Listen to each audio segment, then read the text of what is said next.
All right, so guys, we've been looking at working capital management, and the last time we looked at receivables management. I'd like us to look at cash management because cash is one of the key variables to manage the day-to-day affairs of the business. If you don't have adequate cash, it will have some impact on the business.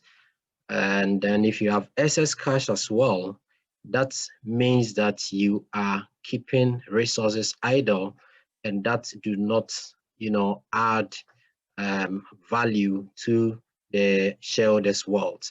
And as you have indicated already, everything we are doing as a business is to enhance the shareholders' wealth at the end of the day. So the question we are asking today is that how much cash should a business have at every point in time so to ensure that whatever we are using that resources for is able to add some value to the shareholders' wealth at the end of the day.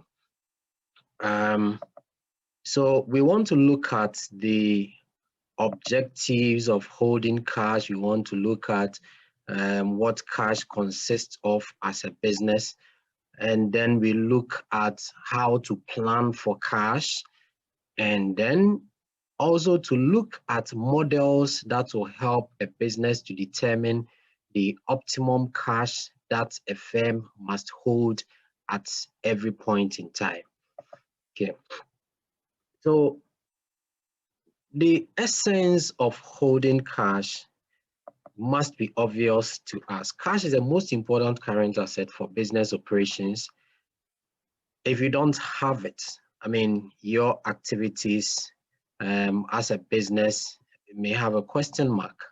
It is the energy that drives business activities and also gives the ultimate output expected by owners. If you don't have cash, you can't do anything.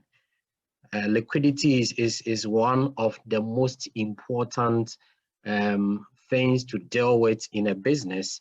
Otherwise, sometimes your relationship with your suppliers, your relationship with your employees, your relationship with other stakeholders may be affected negatively. The firm should keep sufficient cash at all times. So the point is sufficient. What is adequate at a point in time to keep the business running? So that if you think that you may have excess cash, you may not need all that cash within a defined period to run the business.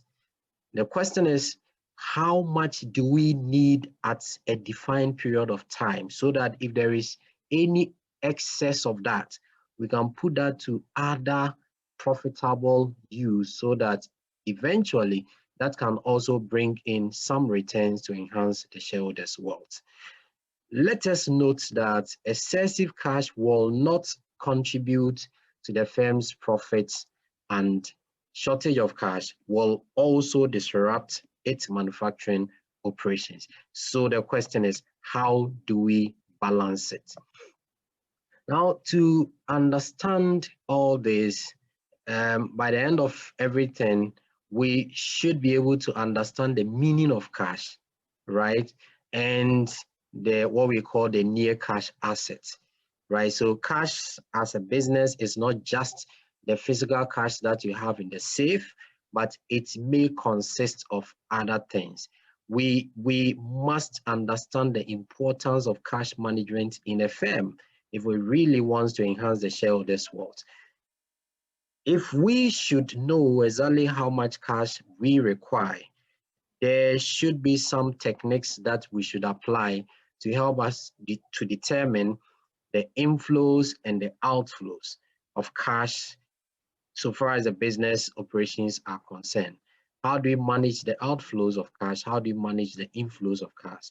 We need to understand there are techniques that we can use to determine that. And we all know if you want to forecast cash flows, that is cash inflows, cash outflows, the best technique and the popular technique that businesses use are budgets. So you're going to look at cash budget as a technique or a tool for forecasting cash flows. And then we will look at the different models to determine the optimal cash balances, because we have indicated that you need to know exactly how much cash you require in a particular period of time, so that if what you need, right, is less than the cash available in the business at a point in time, it means that you have excess cash, and that will mean that you should invest it elsewhere. Okay, if what you need is more than what you have, the cash you have, what that means is that you need additional cash to augment it to be able to run your operations. Before we begin to look at all those things, the techniques for forecasting and the models to determine the optimal cash balances, let's look at cash. When we say cash, what do we mean? So the meaning of cash. So whenever we are looking at cash, we can look at cash in its narrow sense, right? And in narrow sense, we mean the physical cash that you have, that is cash in hand, which we will call here currency. And then also we can talk about the checks. So we're talking about current accounts and then savings accounts, okay? That's bank account that you can easily write a check to withdraw, or you can just request for it at any point in time.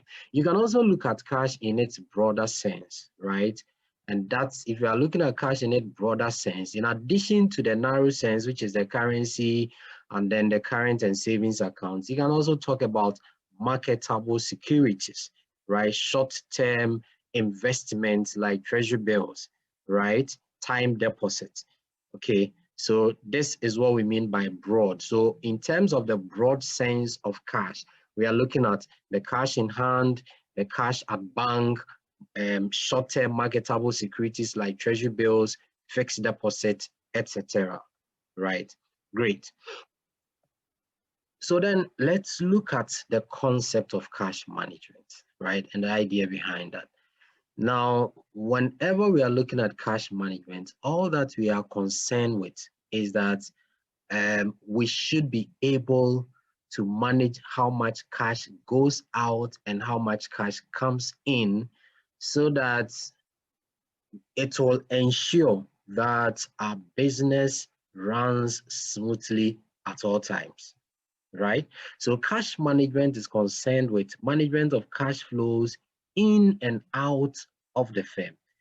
So into the firm, cash that are coming into the firm. So how do we manage, for example, the sales revenue, okay? And then the cash that stays in the business, so cash management within the firm. So after you have received your cash into the business, how do you manage it, right?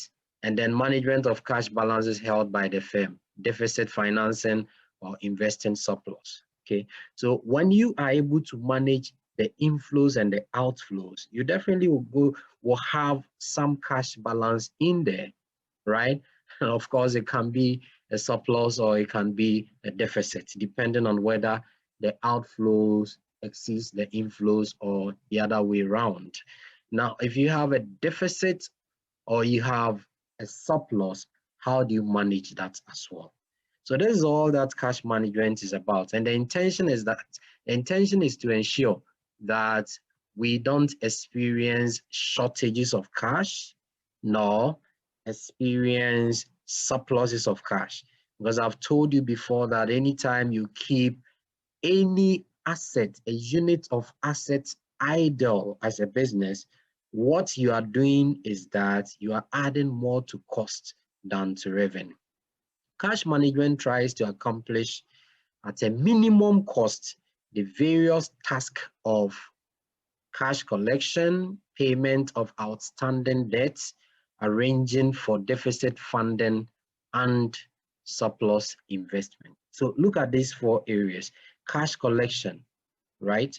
Payment of outstandings, that is debts, and then arranging for deficit funding. So in case your outflows or what you are expected to pay is more than the cash that you have or your collections, then of course you need to arrange for the funding of the deficit so that business can still run. Because you can't tell your suppliers that when the obligation is due for you to settle, you can't tell them that you don't have money and that you can't pay, or you haven't collected monies from your customers, so you can't pay. You need to quickly arrange, right, a source of financing that before you actually collect the monies from your customers. So the cash management is categorized into 4 areas when it comes to the managing of the cash, right? We have what we call, you manage cash by planning. Of course, that should be the first thing that a business will do, right? How do we plan for cash? So you don't even need to get there. Remember, as managers, one of the things most important that must be done by managers, including finance managers like you, is that you should be able to anticipate, right, the future cash flows, the inflows and outflows. So if you are sitting here today, you can look at next year and begin to anticipate your operational activities and quantify them, right? Put monetary values on those activities and project, right? Estimate how much cash will come in and how much cash will go out. If we're able to do that, that is part of planning, right? And planning is one of the most important things that managers do on day-to-day basis. The second aspect of cash management is managing the flow. So you have planned, you have now begun the operationalization of the plan, right? So you are actually doing the activity. Now cash is coming in because you'll be selling and you receive cash from your customers. You will also buy on credit sometimes, and at a point you pay, that will be cash outflow. How do you deal with those inflows and outflows to ensure that you add value to the shareholders' wealth eventually, right? Now, after managing that, if you manage your inflows and outflows very effectively, what is going to happen is that you are able to determine, okay, within a defined period of time, if you are a very good manager with all the cash planning, effectively managing cash inflows and outflows, you will know what the average cash balance should be at every point in time, right? So we should be able to determine that as part of the cash management. We should be able to determine what cash balance is optimum at a point in time. Optimum means that just adequate to run the business smoothly, okay? Now, if we determine the optimum cash balance, that means that at every point in time, whatever the balance between the cash inflows and outflows is, if we compare to what ought to be the optimum balance, we will know whether we are holding on to excess cash or we are experiencing surpluses. Okay. Now, if we realize that the optimum cash level is more than the cash we have at any particular point in time, that will mean that we are at deficit, and that deficit ought to be financed. Okay.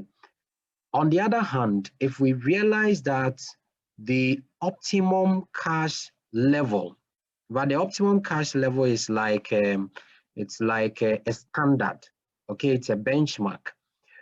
That is what the balance of cash ought to be. So if we actually realize that our cash balance at any point in time, because of course the cash balance will vary depending on the cash inflows and outflows that are actually happening. So if we realize at a point that our cash balance, the actual cash balance is more than what the optimum cash balance should be, then of course we need to think quickly about how to invest the surplus. So these are 4 areas that when it comes to cash management, we need to look at. Okay, but the question is, why do we suppose to keep cash at all? So we need to understand the motives behind the cash that every business should have at any point in time. Let's look at some of them.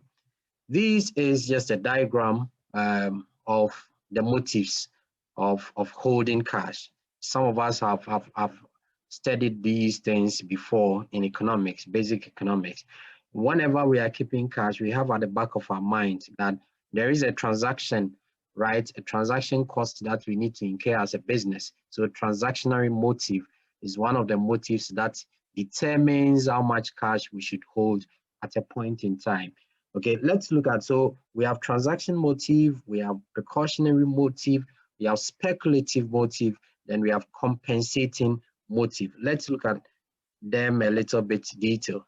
So transaction motive refers to a firm holding some cash to meet the routine expenses which are incurred in the ordinary course of business. Okay, so if you're a business, you're running a school or you're running a restaurant, on daily basis, there are transactions that you will have to engage in, and those transactions will require for cash.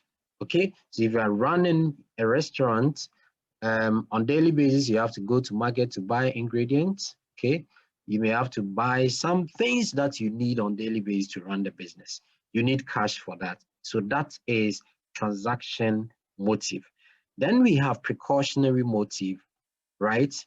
It refers to the need to hold cash to meet some exigencies which cannot be foreseen, right? So this is like taking insurance for and some unforeseen circumstances that may come upon the business, which may, if you don't have, if you haven't actually planned for it, right, may stall your business. And therefore, whenever you have cash, you need to think about saving some for this reason. Take a precaution. Okay. Then we have speculative motive. Speculative motive is like reserving money for unforeseen, business activities, okay, that may come up that you may have to take advantage of to better enhance the shareholders' wealth. It is not your normal business, but they are business opportunities that may come up once in a blue moon. Okay, so it relates to the holding cash to take advantage of unexpected changes in business scenarios which are not normal, okay, in the usual course of firms dealing. So we are running restaurants, okay, but you may have a situation where your usual supplier tells you that for some reason he has some raw materials that you use on daily basis, and for some reason he needs cash, so he has decided to reduce the price of that raw materials by half, right? So you can take advantage and buy those materials and keep them, and you are going to make money out of that. Okay, sometimes also the opportunity may come from outside the business you are running, right? It is not part of your normal businesses, but when they come up and you have resources, you can acquire, take advantage to be able to enhance the shareholders' wealth. Then we have compensating motive, which is yet another motive to hold cash to compensate banks for example, providing certain services in loans. So for example, you run your bank account, your current account or savings account. You know that once you are running the account, you will have to pay bank charges. Okay, so for the bank to provide that service to you on a regular basis, there may be some money that you need to keep, right, to take care of those things. Okay, so that is what we mean by compensating motive. It is not the usual things or transactions that a business does. Okay, great. So the main objectives of cash management, beyond the four that we have listed already: transactionary, precautionary, speculative, and compensating, all put together, there are two things that we want to achieve by managing cash effectively. And these two things are meeting payment schedules. Okay, so whether it is transactionary, speculative, precautionary, or compensating, it's all about paying, paying when they are due to ensure that you get good returns out of it. So all the objectives sum up. We want to be able to meet payment schedules, right? And the payment schedules brings about maintenance of credit worthiness. Okay, if you have enough cash available to settle your indebtedness when they fall due, what you are doing is that you are able to build a very good credit worthiness, a good image in the mind of the supplier. So he's always ready to deal with you, to give you good terms, better terms that will eventually contribute to enhancing the shareholders' wealth. Okay, when you are able to pay your obligations on time, one thing that you always derive from that situation is that you're able to take advantage of discount. So if, for example, you have enough cash now, you can negotiate with your suppliers. If they had given you 10 days to go back to settle your obligation, then tell them that I want to pay in 5 days. And for that matter, I expect you to give me some trade discount. Okay. When you have enough cash available, you are also able to avoid bankruptcy. Bankruptcy is when you are declared that you can't take care of your liabilities. Okay, in simple terms, you are unable to take care of your liabilities anymore. And for that matter, the somebody can go to court and obtain a writ so that your business is closed down, so that the assets available could be liquidated or sold to pay those that you owe. And the second point is the optimization of funds committed to cash balance. How do you optimize funds committed to cash balance? Here, what we mean is that we want to determine exactly how much cash we require to run the business, right? So in optimizing funds committed to cash balance, you are keeping excess reserves. If you are keeping excess reserves, we have to know that keeping excess reserves is not desirable in business. Because I have copiously talked about this, that anytime you're having excess reserves of cash, you are keeping resources idle, and any resource that is not put to work does not add value to the business. Okay, so failure to meet the payment schedules, if you are not able to optimize the cash balance, what happens is that you will not be able to meet the payment schedules. And when you are not able to meet the payment schedules, what is going to happen is that you are going to have a problem with your credit worthiness. Very soon, your suppliers are not ready to supply you anything on credit. They always expect you to pay cash for it. If you are also able to optimize funds committed to cash balance, you're able to synchronize the inflows and outflows, right? So to achieve this objective, if we're able to achieve the objective of optimizing funds committed to cash balance, we are able to synchronize inflows with outflows. Usually in business, it is very obvious that the inflows and outflows are not synchronized. When we say they are not synchronized, it means that they do not happen at the same time, right? So when the customers will buy the product on credit, right, you give them a number of days to come back to settle.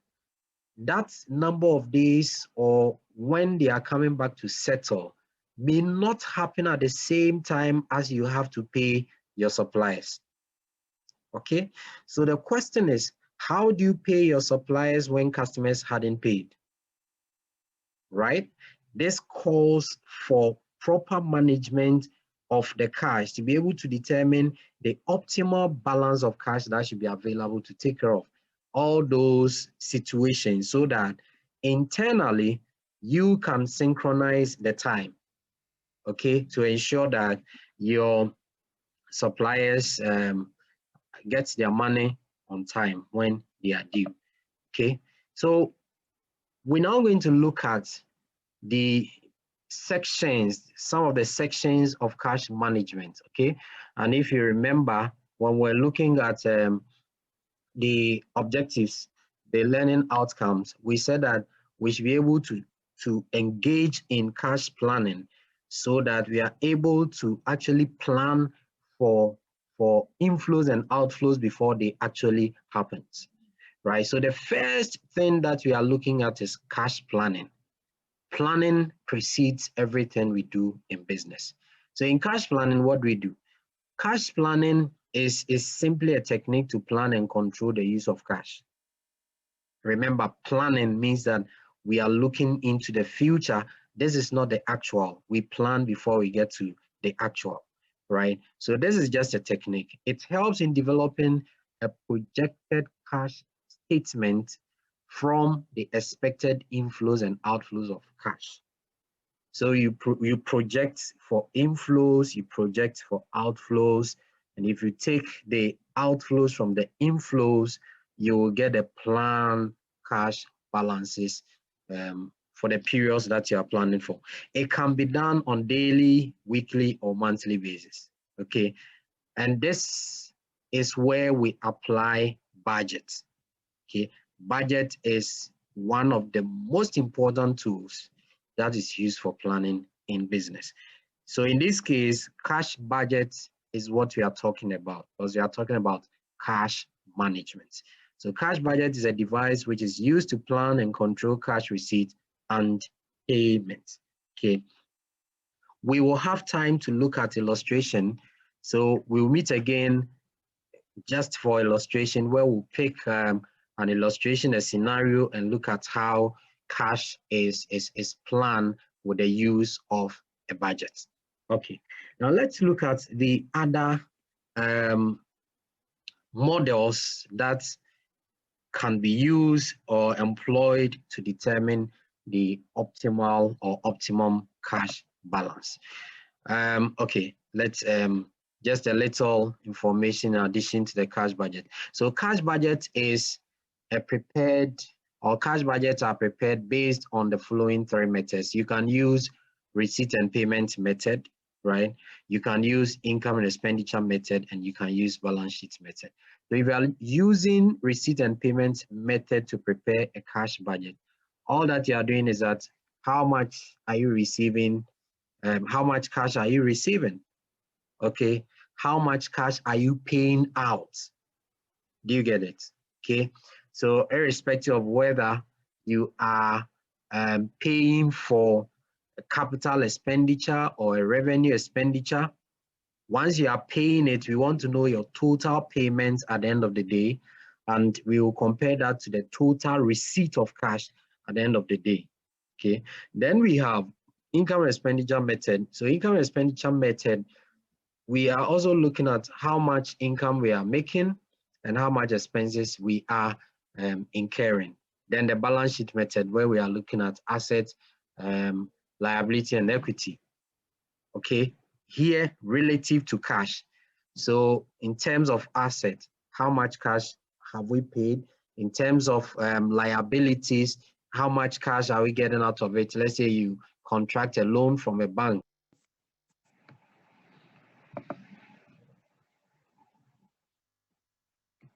So, sorry, there was a break, but let's continue. Let's continue.